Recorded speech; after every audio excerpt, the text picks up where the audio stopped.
ঢাকা টাঙ্গাইল মহাসড়কে যমুনা সেতুর পূর্ব পাশে রড বোঝাই ট্রাক উল্টে মুহূর্তের ভিতর কেড়ে নিল 15-20টা তাজা প্রাণ। আমি জানি এই প্রাণের দিতে পারবেন না কেউ দাম।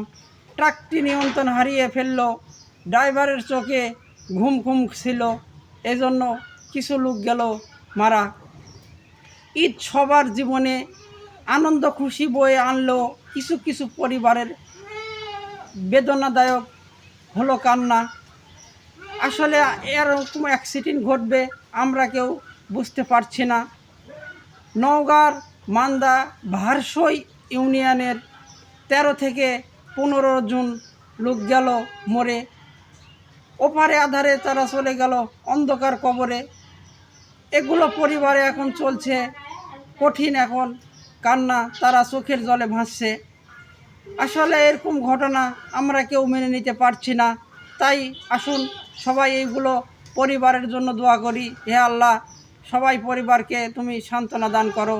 আর ড্রাইভার ভাইদের কাছে আমার অনুরোধ, আপনারা একটু সাবধানভাবে গাড়ি চালান, মানুষের জীবন একটু অন্তত বাঁচান।